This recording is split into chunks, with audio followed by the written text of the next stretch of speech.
Hi folks, it's me again, the old bloke on a bike. In the previous episode, we made it to Torridon and the free campsite. Martin and Tomo had wanted to get beds in the nearby hostel, but our German friends had claimed the last room, and so reluctantly they had to camp with us at the campsite, which Tomo nicknamed Swampy. I got a yellow card off Tomo for including this campsite in the itinerary, and I couldn't see what all the fuss was about. I thought it was quite good actually.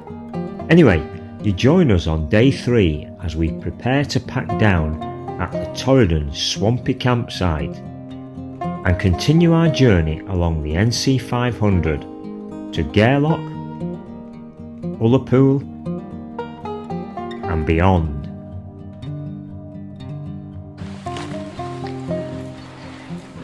Last night's pitch is a bit of a bog fest. Tomo's not impressed. So the approach to the camp is very boggy. There's Tomo off to the bogs, via the bog. This is where we pitch. And not only is it a bog fest, it's a midge fest. Got a brew and it's full of midges. Not a bad morning, plenty of blue sky. This is Torridon. We're going to head towards Gairloch and get some breakfast. Let's get packed down and get the hell out of here. Day 3, we're just leaving Torridon on the way to Kinlochewe, which is 10 miles from here.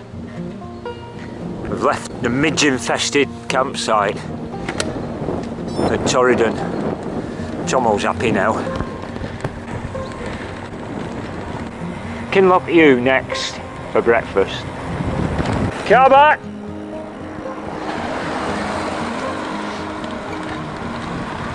This is Glen Torridon, which we're going through now, and it's part of the Bene National Park. It's not too bad, a little bit rolling. Alright Tomo? Who? No puncher, just slow.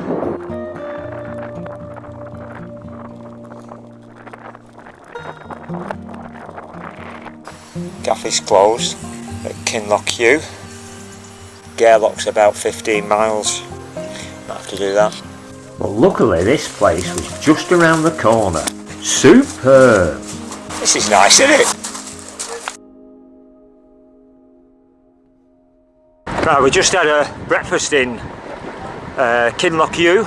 We were very lucky because the garage round the corner from the cafe that was short has a little coffee shop next to it, and they do these amazing breakfast roll with really nice bacon, sausage and cheese on. Very fresh bread. £5.70, not bad. So we filled up, nice coffee, and we're on the road now to Gairloch. Tilo and Timmy came into the cafe just as we were leaving.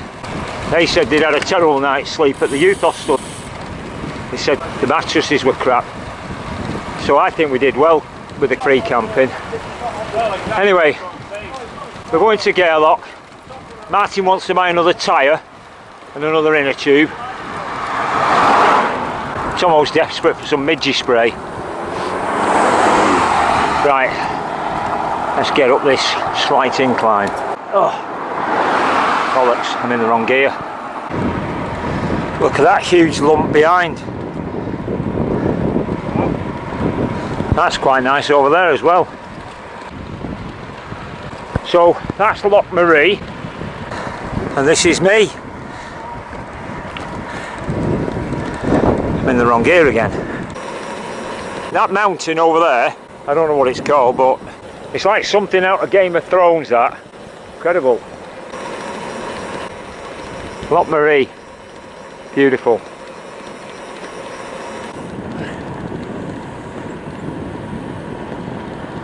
Just passing the Victoria Falls, named after Queen Victoria in 1877. There's Loch Marie still. Not far to Gairloch now.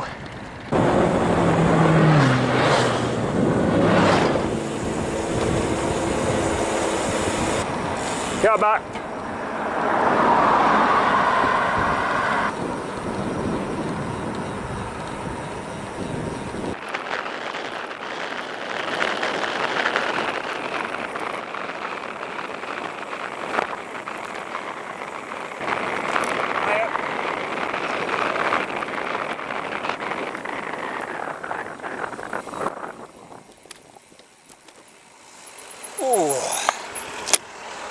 Further over, still not moved, budged yet. Still not get out of bed? No, his head's up. Yeah. He's still not got up on feet. There he is. Oh, he's making up. Yeah. He crash landed though. We've got another member of the group. Oh, no, he's a bit quick. He's quick. He's too quick for me. I'm nipping to the bike shop. The bike shop's this way. Bike shops at the harbour. Second bike shop of the trip, and it was only day 3. Are you stopping here? Right, wow, that's nice. Wow. Anyone fancy a dip? The water quality will be absolutely superb. Here he is. Woo! Well done. After catching up with us in Gairloch, Tilo was now a man on a mission to find food and coffee for lunch.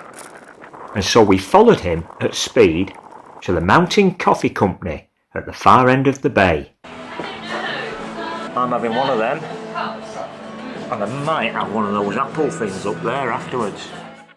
And then we sat in the sunshine and filled our bellies.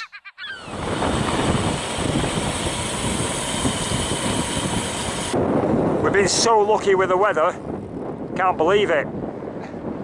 This is Scotland, remember. Incredible. I bet they only have a handful of days like this throughout the year. And especially this summer, it's not been great anywhere in the UK.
Martin, what's the good news? The good news is that we're stopping in 9 Mile. Now he's stopped. At the Northern Lights? Northern Light campsite. Right. Instead of going on to our scheduled Ullapool, we're going to stop and do a catch-up day further When? down the line. Yeah, that's good. But what about this good news about the climbs? How many have we got? It's not really good news, it's just... But he decided to share anyway. Yeah. Well, Only 2 climbs. I've got the information, if you don't have to have it. I do, because you keep giving it us. Yeah, I want it, Martin. Give us the information. Do you want it, David? Go on. Right, you close your ears then. Yeah, Put that's your what hand I'll, up, that's put your what I'll fingers do. in I'm your not a ears. fish. Basically, well, put your hands over your ears if you don't want to hear it. I've already heard it once. Come on, you're on camera, you may as well blurt. No, that's it, I'm not telling you now. Was that one of them tough ones that you mentioned? There's more. No, there's one more, but we're not going to do it today. Right, okay. Tomorrow, about 6 mile in, 7 mile in, it's a big one. 4.7 mile at 7%, 3%. Okay. Right. Well, the campsite, Not too bad, that 3%. Northern Lights, is about 2.5 miles from here now. We've just come up a ruddy great big climb from Grunyard Bay. 1.3 mile that one. 1.3 mile. That was, 7% average. yeah, it wasn't the steepness, it was just the longevity of it. 10% in places. That was a good word, longevity. How often do you use that word, Tomo? Longevity. No. That was good, that. Right, should we get on to the camp and decide what to do when we get there? You know, like, well, first of all, let's see if they'll let us in. Not bad view ahead.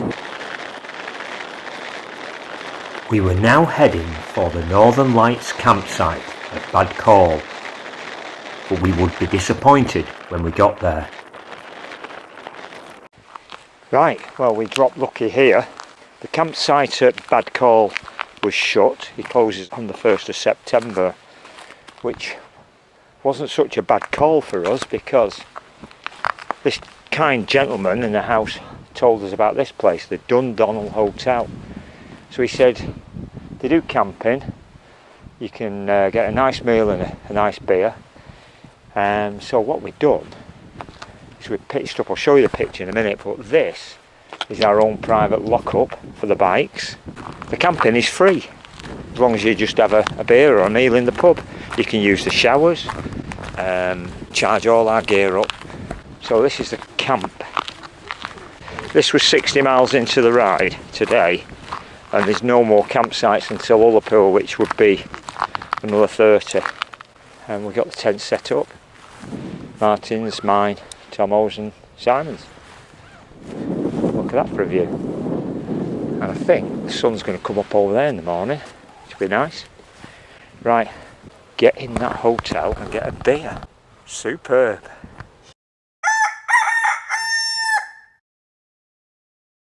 How was it for you last night? Never got any sleep. You're joking? Again? Hey? That's the 3rd night. It was Simon snoring. No, it's his fault. Yeah. Once I hear it, Can't get out of but your then head. the wind took that down. It collapsed. Whereabouts? Back end? The pole must have slipped out, and then that was down. It was Oh, right God. on top of me. So I woke up, had a wee, and then I could hear it again. Yeah. That That was wind it. was quite strong in the night. Mine's flattened a bit here. Yeah. It's all misshapen. I'm coming over here because there's less midges. Only got one in my tea so far. No, well, less. Well, lovely morning. Yeah. Right, day 4, and we're just leaving the Dundonnell Hotel. Very nice. We're running about 20 minutes late, but we'll just have to try and make that up. We're trying to get to Clachtoll today. We've had to come up with another plan. Plan B, instead of getting to Scourie, which is 90 odd miles and very hilly, we're going to go to Clachtoll, break the journey. I believe Clachtoll's a beautiful place anyway.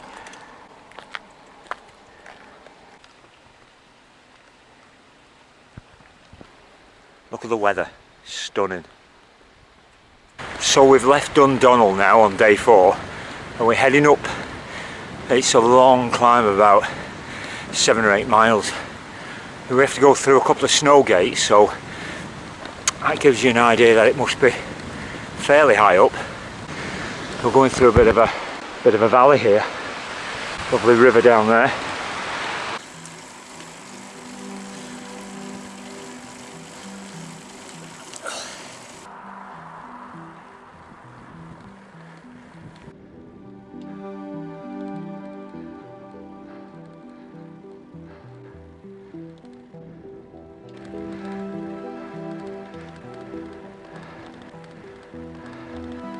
Yeah, loving it. It's been hard, but it's out of this world. Doing it on the bike as well.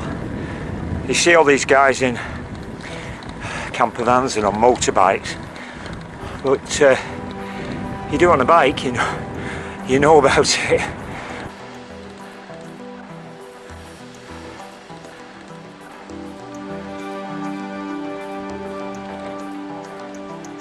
This could be a Roman road, this. Straight as a die.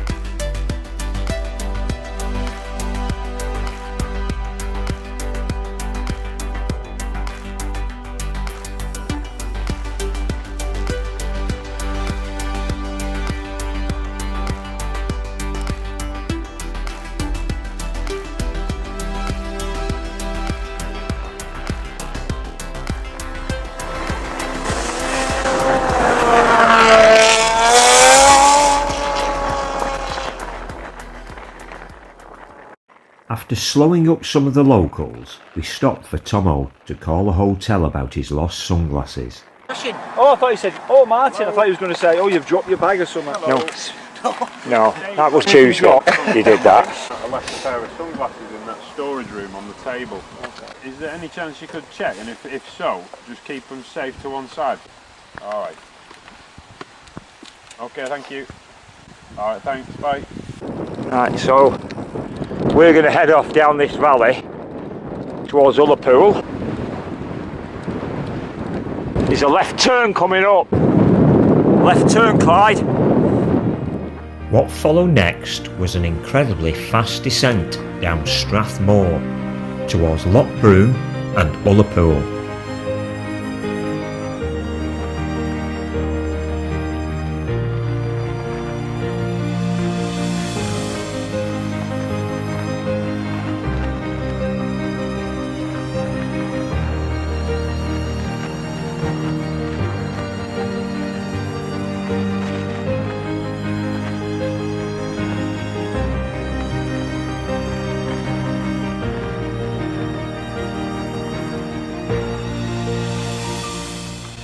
There's Ullapool. You can tell we're close to Ullapool. There's a distinct aroma.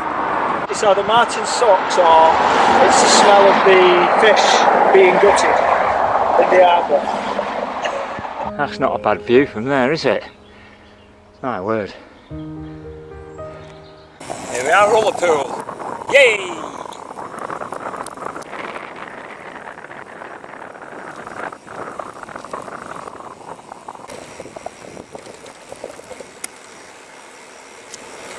Woo. Wow, this is nice, isn't it? We cycled along the waterfront in Ullapool, and Martin visited another bike shop. Riding through leafy Ullapool. What a nice place. Right, we've just left Ullapool. We got a coffee at Cult. Really nice coffee. It was the birthday, the third birthday. So all drinks were £2.50. Bobbed into Tesco. Got supplies. And we're on our way to Clachtoll. Yeah, look at that. That's Loch Broom.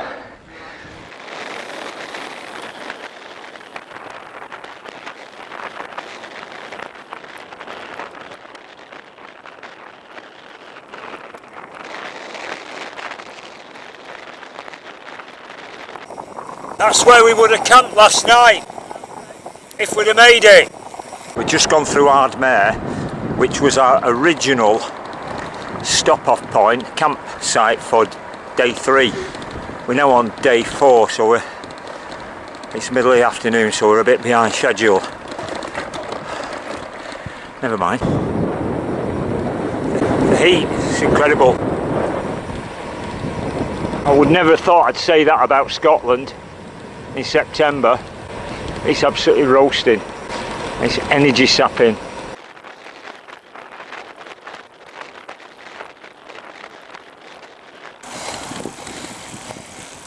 You're getting a bit warm? Bloody hell.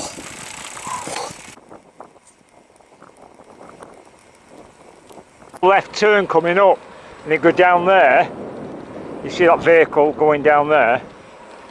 We were now following the narrow country road past Loch Lurgain, the alternative and most scenic route to Lochimber, and we were being pursued by a huge moorland bogfly.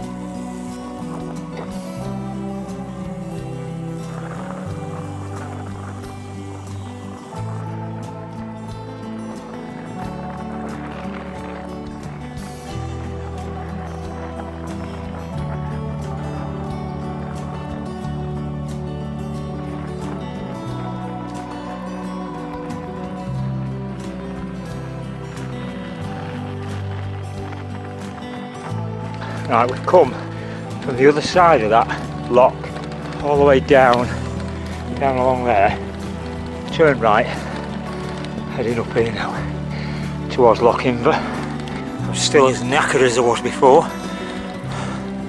even though I've had a pork pie and a drink.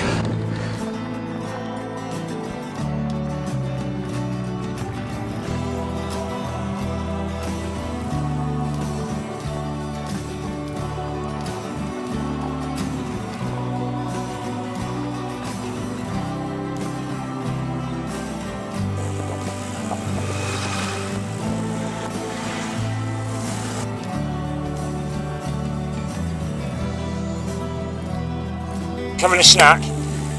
Well, 2 minutes and I'll catch up. No worries, mate. It's lovely here. My word. Okay, see you in a bit.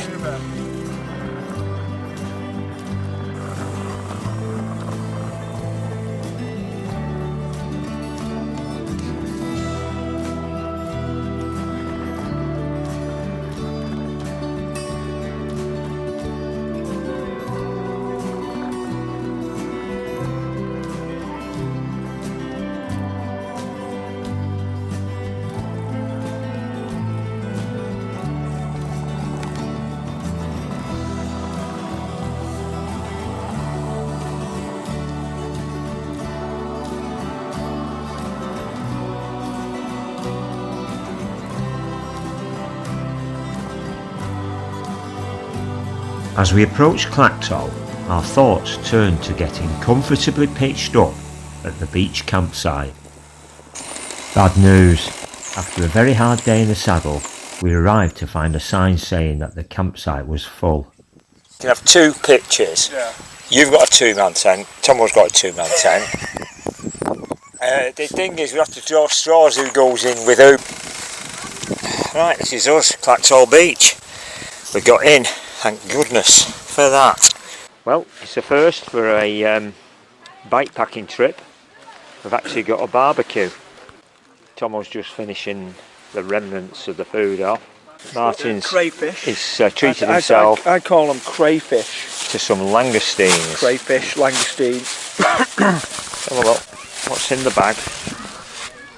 You see them moving around. Oh, yeah. I'm going to put them in some noodles and have a langoustine noodles.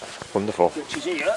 Right, I'm going to just soak them in there. Yeah. Add them to there, mix them, and then I add some of this sauce to it. Perfect. Give it a bit of flavour. I think that'd work well. Absolutely. Food poisoning, I'm assuming. No, why? It's only like crayfish, prawn, isn't it? Thanks for watching, folks, and until next time, bye for now.